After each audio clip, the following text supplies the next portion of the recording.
Hey everyone, welcome to this week's update video. This is a quick update because I don't really have much time this week, but thank you all for watching these updates. I'm an Inkscape developer. I develop features and fixes for everyday Inkscape users, with a big thank you to all of you guys who basically pay my time to work on Inkscape.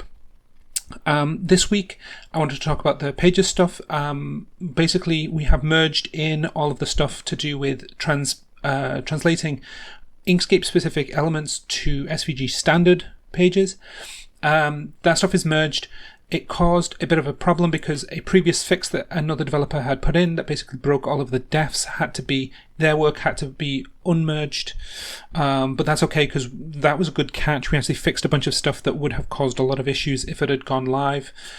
As well as the pages stuff, I did what one of the commenters on YouTube suggested, which is I made Inkscape 1.4.3 capable of opening 1.5 documents, so the ones with the new pages, and it basically moves them back to the 1.4, 1.3, 1.2 format, multiple pages. This just adds a bit of compatibility so that if you find yourself needing to use an older version of Inkscape, there is a route that you can use to convert your multi-page documents to older versions. Hopefully that will help just smooth things out. Other things that I've done, I managed to fix a bug that was reported with the multi-access fonts. There was a specific font, which the font itself is definitely broken, but Inkscape shouldn't crash when you try to use it, so that's been fixed. We're having a core issue with widget inheritance, so all of this widget cleanup work that I've been doing, which is all about trying to make sure that we only have one version of a widget that's used throughout the program instead of having multiple versions of the same functionality. We were essentially dealing with the idea that you couldn't inherit multiple times from the same widget. That I managed to unpick and figure out what was going on there, and that has been fixed, and I think it's been a teachable moment for me and Mykov and a couple of others about how GTK inheritance works and how the G-object system, the thing that underlies it, functions, so that we have a better handle on what we're doing. The work on the image surface stuff, this is the CMYK stuff, is ongoing. You remember how I've been waiting for code reviews. I actually did manage to get a code review from PBS. It's sort of the first stage. It was highlighting some issues with the pre-multiplication.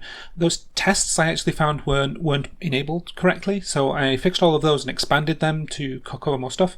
The code was actually refactored a little bit more. The variable names were increased in size, so instead of using single letters, and some other assumptions in the pre-multiplication code was cleaned up.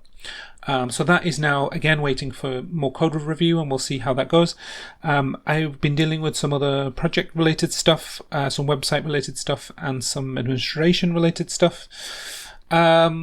Let's talk about some of the things very quickly that have been going on in Inkscape. Otherwise, Eric Trombley fixed the keyboard navigation in the objects dialog. Nice work.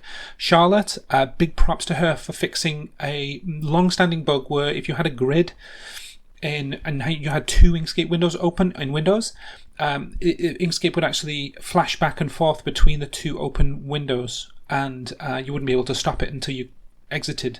Not good. It's been with us for a couple of years, I think, and she managed to figure out what was going on and fix that issue, so that's great. That's targeting 1.4.3 because it was actually fixed in 1.5 already, because GTK4 is completely different. And Henrique actually got all of their -2 icon set stuff merged in, so basically their work will be available in 1.5 now. It's very, very beautiful stuff. Okay, so I want to give a special shout out to GIMP, who have added SVG support into their project.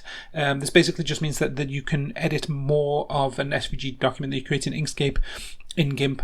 They haven't got quite the same kind of curve support as Inkscape does, but at least there's a lot more compatibility, so you should be able to move data around a bit better. Always hoping for more compatibility with between tools as we go forwards. And yeah, I hope you have a very good Thanksgiving if you're in the United States, and a very good week for everybody else. Bye.